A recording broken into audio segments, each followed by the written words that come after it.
el poder del evangelio. Y ya con esto yo creo que muchos de ustedes ya tienen una idea de en qué libro nos vamos a estar basando en esta tarde.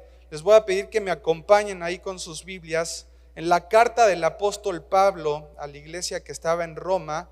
Vamos a ver Romanos capítulo 1, Romanos capítulo 1, y vamos a leer desde el versículo 13 para ir entrando también en contexto de acuerdo a esta carta. Acuérdense, el título del mensaje es El poder del evangelio, el poder del evangelio. ¿Están ahí? Dice la palabra de Dios, Romanos 1, capítulo 13, dice: pero no quiero, hermanos, que ignoréis que muchas veces me he propuesto a ir a vosotros, pero hasta ahora, decía el apóstol Pablo, he sido estorbado. Dentro de la planeación que el apóstol Pablo tenía, parte de las actividades que él desarrollaba era ir a visitar a las diferentes iglesias locales que habían sido establecidos en el inicio de la iglesia primitiva, Hechos capítulo 2 en adelante, en donde los creyentes de ese tiempo habían recibido una promesa que era hermosa.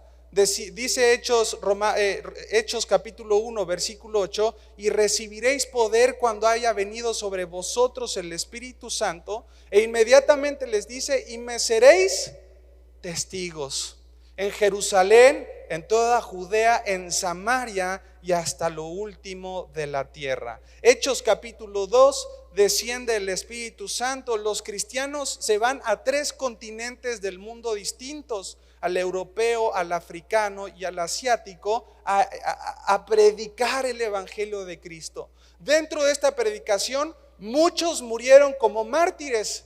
Llegaron a lugares en donde nunca habían escuchado hablar acerca de Jesucristo, el Hijo del Dios creador de todas las cosas. Muchos de estos continentes habían sido influenciados por la mitología griega, los dioses griegos, la combinación de una deidad con los seres humanos, etcétera, etcétera. Y cuando escuchan de Jesucristo el Mesías, Hijo de Dios, que vino a quitar el pecado del mundo, esto resultó muchas veces para el pueblo que estaba en esa localidad ofensa, y resultaba hasta matar o quitar la vida de esos predicadores. Tanto era así que esta palabra testigos en el original es mártires. Literalmente le están diciendo: ustedes van a ser mártires por anunciar el mensaje de salvación. Y después de toda la planteación de iglesias que hicieron los cristianos en la era primitiva, nosotros nos vamos a Romanos capítulo 1 y nos damos cuenta que ya habían iglesias establecidas y que llevaban un tiempo de crecimiento y de madurez considerable. En la carta a los Filipos, por ejemplo, en el primer capítulo, los primeros 2 versículos, Pablo menciona a los obispos y a los diáconos que estaban presentes. Los obispos eran los líderes que se encargaban de velar por la vida espiritual de la congregación, los que se dedicaban a enseñar la palabra de Dios, los diáconos, aquellas personas que servían a las mesas. Pero nos habla de iglesias que estaban perfectamente bien organizadas y se estaban desarrollando en su campo ministerial. Cuando nosotros vemos la carta de de Romanos capítulo 13, nos podemos dar cuenta que Pablo, el gran apóstol, tenía la intención y el deseo de ir a visitar a la iglesia que estaba en Roma. En el versículo 13 dice que muchas veces se lo había propuesto, pero hasta ese momento, por X circunstancias, no había logrado llegar. Había él planeado, ¿verdad? A lo mejor por ahí un barco que lo llevara desde Antioquía de Siria, llegar a la región de Galacia, hacer unos cuantos recorridos para llegar hasta Roma. Había planeado con algunos compañeros también de milicia, a lo mejor Lucas, el doctor, algunos otros de sus discípulos. Pero en cada planeación que Pablo hizo para visitar la iglesia, él había sido estorbado, no había podido llegar. Y él dice: yo sé que en algún momento voy a poder ir a ustedes. El versículo 13 continúa y dice: para tener también entre vosotros algún fruto como entre los demás gentiles. Versículo 14 nos habla acerca del ministerio del apóstol Pablo: a griegos y a no griegos, A sabios y a no sabios, dice el apóstol, yo soy deudor. En alguna de sus líneas él decía: a los gentiles yo me hago gentil, a los judíos yo me hago judío, a tal grupo de personas trato de hablar como ellos, de utilizar el mismo lenguaje, para que de esa forma capte su atención y pueda introducir el mensaje del evangelio. El ministerio y la eficacia de Pablo siempre dependían del poder del Señor. Dice el versículo 15: así que en cuanto a mí, una vez más, amada iglesia, pronto estoy a anunciarles ¿qué? El evangelio también a vosotros que estaban en Roma. Ese era su plan. Él estaba haciendo un plan, ¿verdad? Estaba escribiendo los pasos que iba a llevar a cabo. Él sabía que llegando a la iglesia de Roma, él iba a ser también edificado, pero él tenía un objetivo en su mente: predicar el evangelio y recordarle también a la iglesia lo que es el evangelio.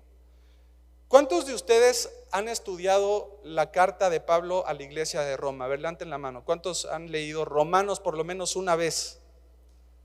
Ahí está, varios. ¿Cuántos han escuchado una prédica de Romanos alguna vez? Bueno, ahí ya un poquito más, ¿verdad? Si ustedes han tomado el desafío, amados hermanos, de estudiar la carta de Pablo a Roma, se van a dar cuenta que en menos de 15 versículos en el primer capítulo, en los primeros 15 versículos, Pablo menciona la palabra evangelio más de 4 veces. Y cuando una palabra se repite dentro de una carta, es porque Pablo tiene en su mente un concepto que quiere que a la iglesia de Roma nunca se le olvide. En un trabajo, cuando alguien te dice: manda por favor un WhatsApp o un email, y recuérdale por favor, ¿verdad?, que no olvide traer la olla de los tamales.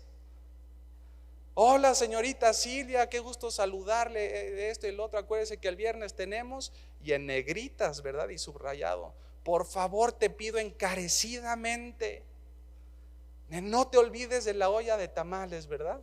Que Dios te bendiga, muchas gracias, los tamales. Y cuando una palabra se repite, hermanos, es porque el autor verdaderamente quiere recordarles, quiere plasmarles, quiere tratar de enfatizar lo que un día cambió su corazón y su destino. Pablo, el gran apóstol, que él decía que entre todos los pecadores, decía: yo me considero el primero.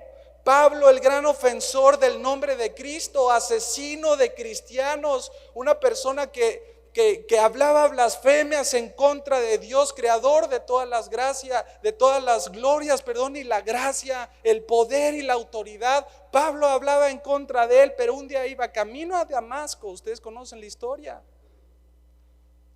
Es tirado del caballo y él sufre una transformación de su alma por completo. Y si hay alguien, amada iglesia, que tiene el concepto claro en cuanto a la extensión y la profundidad del evangelio, es el apóstol Pablo. Y es por eso que él no puede dejar de mencionar la palabra. Seguramente cuando tú llegaste a Cristo también entendiste el evangelio por primera vez. Utilizamos un término muy conocido que es: estoy en mi primer amor, ¿verdad? No puedes dejar de hablar de Cristo. Le hablas de Cristo a tus papás, a tus hermanos, a los del trabajo. Ya ni te invitan a las comidas porque dicen: ya no va a parar de hablar de Cristo. Cristo, Cristo, Cristo, el mensaje de salvación. Y así estaba también el apóstol Pablo, hablando todo el tiempo del mensaje poderoso. El tema central, amada iglesia, de toda la carta de los Romanos es el evangelio, el mensaje de las buenas noticias, a las cuales Pablo en los siguientes versículos leemos sus palabras. Romanos capítulo 1 versículo 16. Dice la palabra de Dios: porque no me avergüenzo del evangelio, porque ¿qué es? Poder de Dios para salvación a todo aquel que cree, al judío primeramente y también al griego. Hermanos, estas dos líneas que él escribe, no me avergüenzo, tiene una profundidad muy especial, Se puede notar la convicción con las cuales Pablo las escribe, la gran seguridad en donde descansa toda su esperanza. Y él dice, no me avergüenzo, porque en el mundo conocido de esa época, el mensaje del evangelio era ridiculizado. Se burlaban del mensaje de las buenas noticias porque muchos decían que era muy simple. Muchos decían que no podían creer que Jesucristo había venido a la tierra. Dios había tomado forma de hombre para habitar entre los hombres y después morir en una cruz. No podían comprender un concepto de un Dios, una deidad muriendo sobre un madero. En ese entonces, Roma, amada iglesia, es la capital del imperio romano, uno de los imperios más grandes que hemos visto en la historia. El centro de operaciones de aquellos que se desvivían por perseguir a los cristianos. Roma era la gran metrópoli, era la capital del pecado, era la capital del desenfreno, la inmoralidad, la idolatría, la crueldad. Y Pablo está consciente que él está literalmente a punto de meterse a la boca del lobo. Él está haciendo una retrospectiva de su propia vida y sabe también la fama que hay entre los creyentes. Pablo está consciente de que en Tesalónica había sido perseguido. Pablo estaba consciente que había visitado algunas prisiones. En Atenas lo ignoraron, en Corinto se burlaron de él, en Listra lo apedrearon hasta casi caer muerto, en Damasco lo tuvieron que sacar casi en una canasta. Pablo había sufrido naufragios, hambres, escasez. Había sido acusado de blasfemo en Jerusalén, atacado por los magos, mordido por una serpiente. Pero él les escribe y les dice, yo no me avergüenzo por nada de esto. Amados hermanos, Pablo humanamente hablando, no tenía y no había acumulado un currículum muy bonito que digamos. En cuanto al evangelio, humanamente hablando, el evangelio no le había traído muchas experiencias placenteras. La predicación del evangelio era literalmente el motivo de todo lo que acabamos de mencionar. Pero Pablo les dice, yo no me avergüenzo de esto. La palabra avergonzarse en este versículo en el griego es epaischinomai, que significa no encuentro un sentimiento de vergüenza, no hay una emoción de culpa, no tengo ni el más ligero remordimiento. Pero ¿sabes qué? Como embajador de Cristo, Pablo tenía todas las cartas para sentirse avergonzado y sentirse con temor a ser rechazado por la misma iglesia. Pablo tenía todas las cartas dentro de su planeación de decir, bueno, sí tenemos que ir a Roma, pero todos los creyentes que están en Roma saben, porque en ese tiempo también las historias se contaban, se sabía de unos y de otros a pesar de la distancia. La iglesia en Roma sabían de todo lo que le había acontecido al gran apóstol. Y Pablo pudo haber llegado a la iglesia de Roma cabizbajo, ¿verdad? A lo mejor tratándose de esconder de los hermanos para que no lo vean y no le pregunten qué tantas cosas ha pasado. Me imagino a Pablo usando túnicas mucho más largas que le taparan todas las cicatrices que tenía en los brazos, tal vez en la frente por las piedras que le aventaron. Pero Pablo dice, yo no me avergüenzo de lo que he pasado. No se avergonzaba y él llegó, él tenía el deseo de llegar con su semblante seguro porque sabían dónde reposaba este mensaje. Y cuando uno lee estas palabras, amada iglesia, no me avergüenzo del evangelio porque es poder de Dios para salvación, uno podría empezar a sospechar que los creyentes que estaban en la iglesia de Roma no estaban dispuestos a predicar el evangelio porque tenían miedo a ser rechazados. Se empieza a sospechar que Pablo escribe estas líneas porque la iglesia de Roma necesitaba recordar que no importa que te etiqueten como el aleluyo, que no importa que te etiqueten como el religioso, que no importa que te digan que eres un loco, que eres un aburrido, porque el mensaje que predicamos no es una charla motivacional. El mensaje que predicamos no es solamente un discurso emocional que tú sales y sí, yo todo lo puedo. Este mensaje tiene algo que todos los mensajes no contienen, que es poder de Dios. Pero aparte no es cualquier poder, hermanos. Tiene un poder para salvar la vida de las personas. Salomón quiso juntar todas las riquezas de su reino con todo el poder que tenía, la autoridad. Y él decía, inquirí, me propuse en mi corazón investigar todos los placeres del mundo. Investigó en todas las áreas, escuchó cientos de discursos, pero él se dio cuenta de una cosa. Dice, el fin de todo discurso es este: teme a Dios y guarda sus mandamientos. Pablo escribe estas palabras para animar, escúchenme muy bien, animar a una iglesia que no predicaba el evangelio porque tenían temor en su corazón. Y lo hace haciendo una enorme referencia en el poder que este mensaje tiene. Quiero presentarles en esta tarde tres puntos que van a aparecer también ahí en la pantalla, en donde nos podemos dar cuenta por qué este mensaje es realmente poderoso. ¿Creen que es poderoso? ¿Sí lo creen? Fíjense, en primer lugar, ¿por qué Pablo hace énfasis en el poder del mensaje? Por su procedencia. Diga conmigo, procedencia.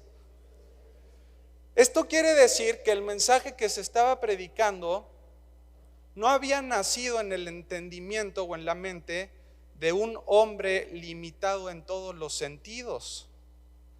Si un hombre común y corriente en ese tiempo se hubiera levantado entre la sociedad y hubiera predicado un mensaje que muchos se predicaban en ese momento, los gnósticos, los escépticos, los epicúreos, todos decían tener la verdad y predicaban mensajes, y si se hubiera levantado uno más, entonces ese mensaje hubiera estado limitado a esa persona.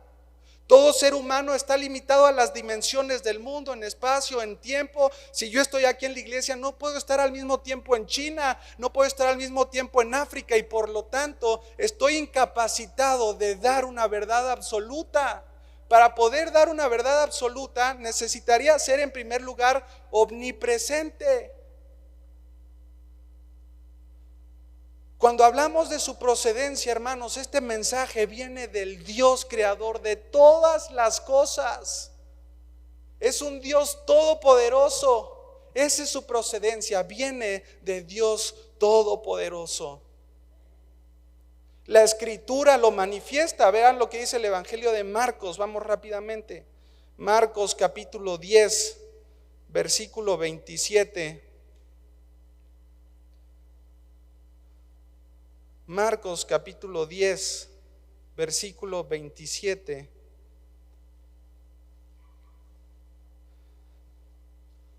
Entonces Jesús dice, mirándolos dijo, para los hombres es que imposible, mas para Dios, ¿te das cuenta cómo ahí está haciendo una distinción entre unos seres que son limitados y un ser creador de todas las cosas? Dice, más para Dios, no. ¿Por qué? Porque todas las cosas son ¿qué? Son posibles para Dios. Vean lo que dice Salmos 93. Salmos capítulo 93, versículo 1, rápidamente. Salmos 93, 1. Dice, Jehová reina, se vistió ¿de qué? Magnificencia. Jehová se vistió y se ciñó de poder. Afirmó también el mundo, y el mundo no se moverá. Lucas, vámonos a otro evangelio. Lucas capítulo 1, versículo 37. Lucas capítulo 1, versículo 37. Desde el 36. Dice, y aquí tu parienta Elizabeth, ella también ha concebido hijo en su vejez, Y este es el sexto mes para ella, a la que llamaban ¿qué? Estéril. Versículo 37 te habla del poder de Dios, porque nada hay imposible para Dios. Hermanos, la procedencia del mensaje no nació en el corazón del apóstol Pablo, si no lo pudiéramos haber puesto en duda porque está limitado.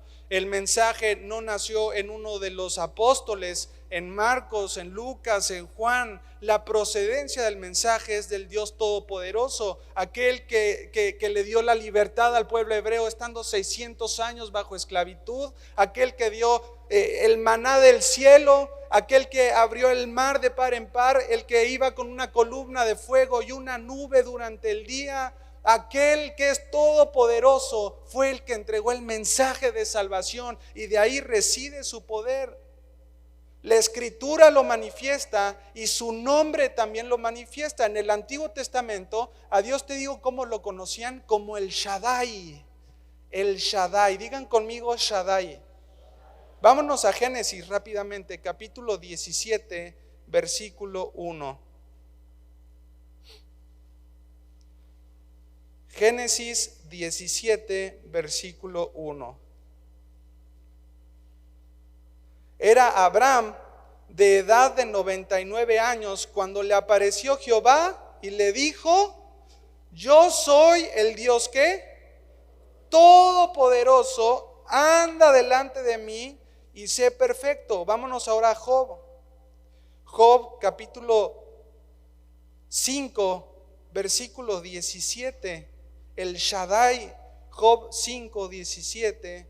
Dice la palabra de Dios: he aquí, bienaventurado es el hombre a quien Dios castiga. Por tanto, no menospreciéis la corrección del ¿qué? Del Todopoderoso. ¿Cuál es su procedencia? El mensaje viene del Dios Todopoderoso. La escritura lo manifiesta, su nombre el Shaddai lo manifiesta, y su Hijo Jesucristo también lo manifiesta. En su ministerio terrenal, Cristo sanó enfermos, echó fuera demonios, levantó paralíticos, los sordos escucharon, los cojos anduvieron, los ciegos vieron. Manifestó el poder de Dios, no solamente hizo milagros, sino que también en su resurrección podemos ver el poder. Dice que Dios resucitó a Cristo de entre los muertos al tercer día y se sentó a la diestra de Dios. Su Hijo lo manifiesta en su ministerio terrenal, en su resurrección, y también va a ser manifestado en su segunda venida. Marcos, acompáñame a Marcos, capítulo 13, versículo 26.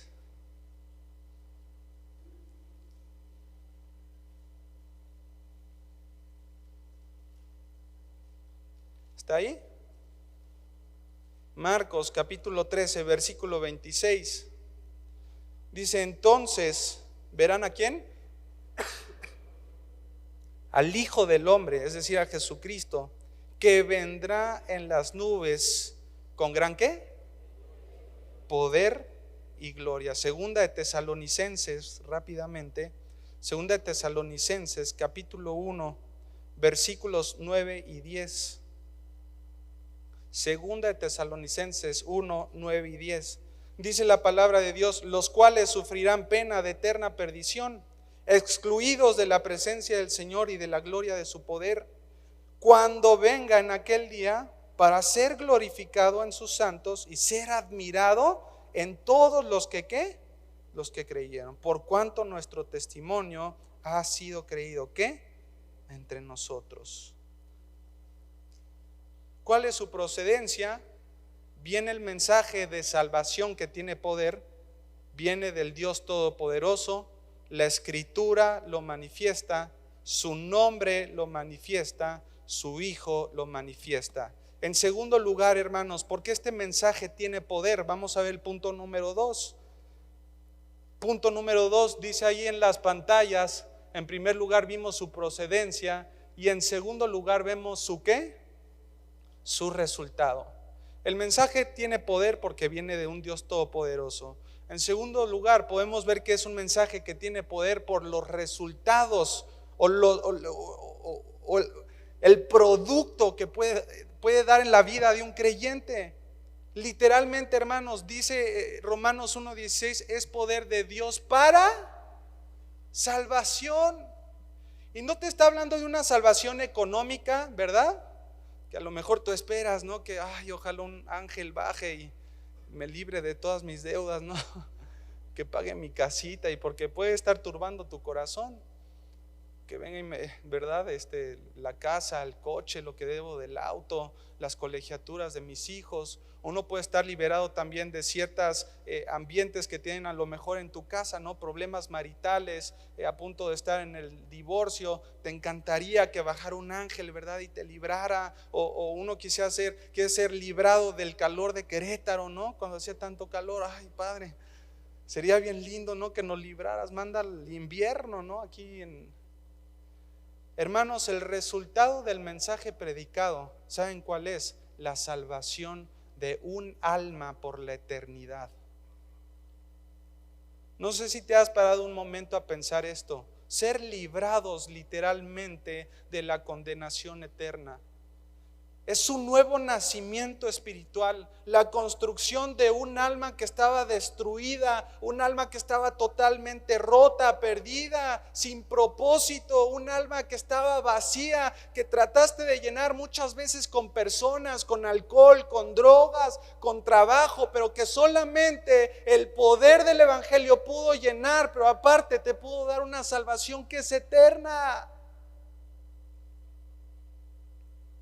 Vean lo que dice 1 Corintios capítulo 1 versículo 18. Hoy vamos a ver muchos versículos. 1 Corintios 1:18 dice la palabra de Dios: porque la palabra de la cruz es locura a los que se pierden, pero a los que se salvan, esto es a nosotros, es poder de Dios.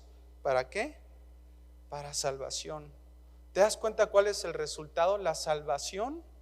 Efesios capítulo 2 versículo 5 dice la palabra de Dios, se los leo, dice: aún estando nosotros muertos en pecados, dice, nos dio vida juntamente con Cristo, y por gracia todos nosotros hemos sido salvos. Colosenses capítulo 1 versículo 13 dice que el resultado de la predicación del evangelio y haber creído en él, dice Colosenses 1:13, que fuiste literalmente tomado. Tú estabas en un reino de tinieblas, en donde estabas tratando de buscar la verdad. Cada quien está buscando lo suyo, unos van para allá, otros van para acá, pero escuchaste el evangelio y Dios te tomó y te trasladó de las tinieblas a algo que se llama, que es la luz admirable. Tú dime qué charla tiene el poder de hacer eso. Pedro, uno de los discípulos de Cristo, cuando fue la deserción más grande de discípulos en ese entonces, se volteó con Pedro y le dijo: ¿tú también te vas a ir? Y Pedro le dijo: Señor, ¿a quién más podría seguir? ¿A Daniel Javib? ¿A quién más podríamos seguir? Nómbrenme el youtuber que quieran, nómbrenme a un influencer que quieran, a uno de Instagram, de TikTok. Te voy a decir algo: ninguno de ellos tiene palabras de vida eterna como el Señor Jesucristo. Pedro se voltea y le dice: Señor, ¿a dónde más iría? Yo conozco que este mensaje tiene poder. Yo conozco el resultado, es la salvación de las almas. Y en tercer lugar, vamos ya casi cerrando. En tercer lugar, ¿por qué el mensaje del evangelio es poderoso? Por su procedencia, por el resultado. Pero fíjense qué lindo lema tenemos aquí en el punto número 4, perdón, no, si es 3. ¿Su qué? Su permanencia. Tú ponte a investigar cuántas enseñanzas en el mundo antiguo han prevalecido hoy hasta el 2023. Vas a encontrar algunas, muchas diría yo. Ponte a investigar cuántos de esas enseñanzas o predicaciones han sido perseguidas como la predicación de la cruz? Ninguna. El mensaje de la cruz ha sido el mensaje más atacado en la historia de la humanidad. El mundo, hermanos, es capaz de tolerar cualquier verdad. Es capaz de creer en la reencarnación, ¿verdad? Que si hoy me muero, me puedo reencarnar en una serpiente, en un perro, me puedo reencarnar en un venado, y el mundo lo puede tolerar. El mundo acepta filosofías como la homosexualidad, puede aceptar pensamientos como la corrupción. El mundo tolera muchas cosas, hermanos, pero cuando se trata acerca de la predicación de la cruz, es algo que el mundo no tolera y nos dicen que estamos locos. Isaías habló acerca de la cruz en el capítulo 53. Como cordero iba a ser llevado al matadero, desfigurado su rostro, lo tuvimos por abatido, por golpeado. Sufrió una muerte y una muerte de cruz. David, el gran rey, escribió en sus salmos también algunos salmos que eran mesiánicos. Esto es mi hijo amado en quien yo tengo complacencia. Los apóstoles hablaron acerca de la cruz. Hoy se habla acerca de la cruz y la Biblia dice, hermanos, que el cielo y la tierra van a pasar, pero su palabra es la que va a permanecer por los siglos de los siglos. ¿Y sabes cuál es la única razón de su permanencia? Es porque en ese mensaje está el poder de Dios para salvación. Tanto es la convicción de Pablo, hermanos, a mí me impresiona. Si me acompañan a Romanos capítulo 8, versículo 38. Romanos capítulo 8, versículo 38. Tanta es la convicción del apóstol Pablo que él escribe unas líneas que son hermosas. Romanos 8:38 dice: por lo cual estoy seguro. Y fíjate cómo habla de la permanencia del amor de Dios que es en Cristo Jesús, y dice: estoy seguro de que ni la muerte ni la vida,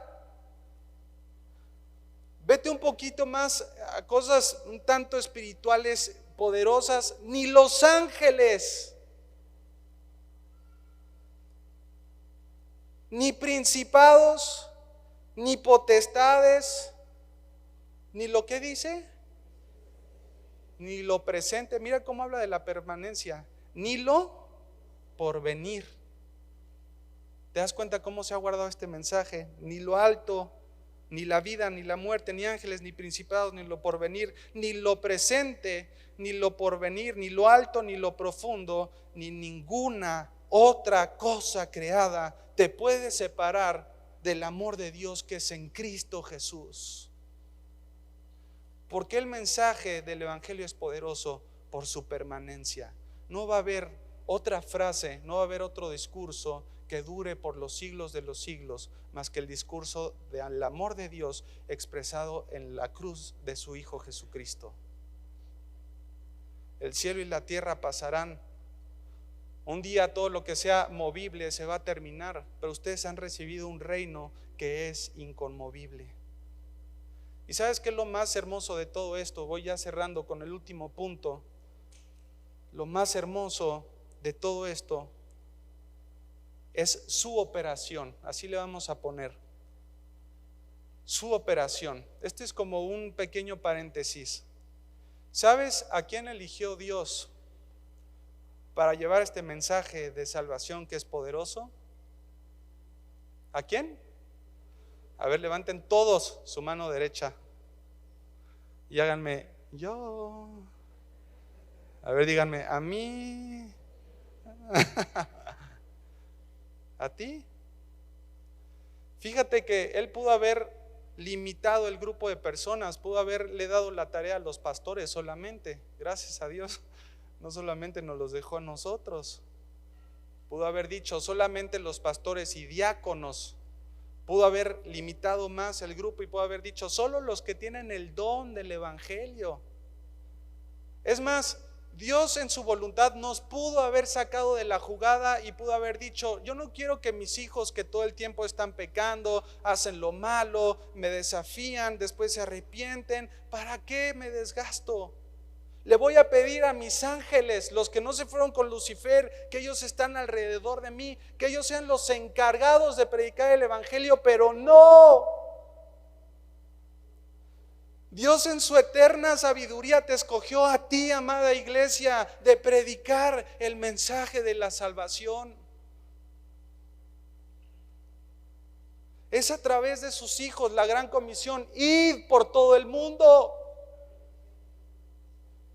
hacer discípulos, bautizándolos en el nombre del Padre, del Hijo y del Espíritu Santo, enseñándoles todas estas cosas. Y aquí yo estoy con vosotros todos los días hasta el fin del mundo. Amén. Primera de Pedro, capítulo 1, versículo 12, si me acompañan rápidamente.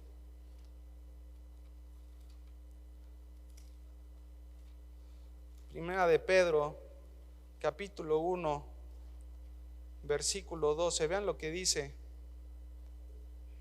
a estos se les reveló que no para sí mismos, sino ¿para quién? Para nosotros. Está hablando acerca de la humanidad, haciendo la comparación entre los ángeles, ¿verdad? A esto se les reveló no para sí mismos, sino para nosotros. Tenían los profetas del Antiguo Testamento, administraban las cosas que ahora os son anunciadas por los que os han predicado el evangelio por el Espíritu Santo enviado. ¿De dónde? Del cielo. Cosas en las cuales anhelan, ¿qué? Los mismos ángeles están como expectantes. ¿Sabes que a los ángeles no les interesan las vicisitudes temporales? No están pendientes de a ver quién gana en el próximo sexenio, ¿verdad? ¿Será Morena? ¿Será? No están expectantes en tu economía. Ay, sí logró el trabajo, qué bueno que los ángeles saben que lo terrenal se queda en lo terrenal. Los ángeles están expectantes porque dicen: híjole, esta tarea tan especial que se le dio a los seres humanos, pero hay tantos que no lo predican. Y yo creo que sienten una impotencia. ¿Cómo puede ser que no puedan predicar el evangelio? ¿Por qué no son testigos? Por eso dice la palabra de Dios que cuando un pecador se arrepiente, ¿hay qué? Fiesta. Por fin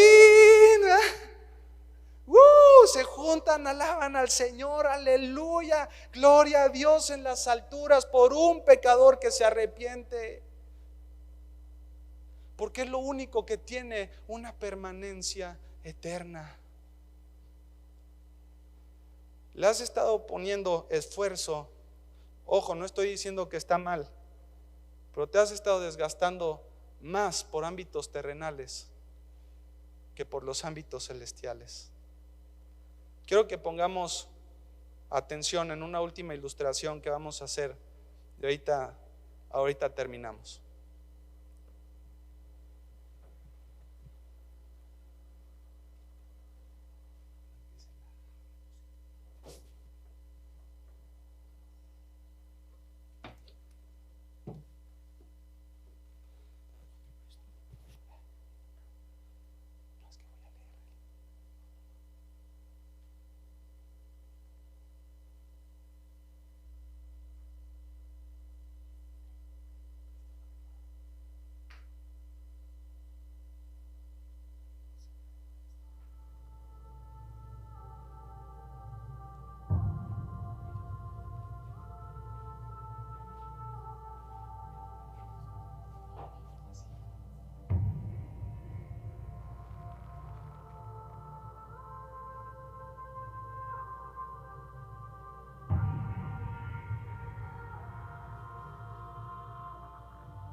Y vi un gran trono blanco y al que estaba sentado en él, de delante del cual huyeron la tierra y los cielos, y ningún lugar se encontró para ellos. y vi a los muertos, grandes, pequeños, de pie ante Dios, y los libros fueron abiertos. Y otro libro fue abierto, el cual es el libro de la vida. Y fueron juzgados los muertos por las cosas que estaban escritas en los libros según sus obras. Y el mar entregó los muertos que había en él, y la muerte y el Hades entregaron los muertos que había en ellos, y fueron juzgados cada uno según sus obras. Y la muerte y el Hades, esta es la muerte segunda, y el que no se halló inscrito en el libro de la vida fue enviado al lago de fuego.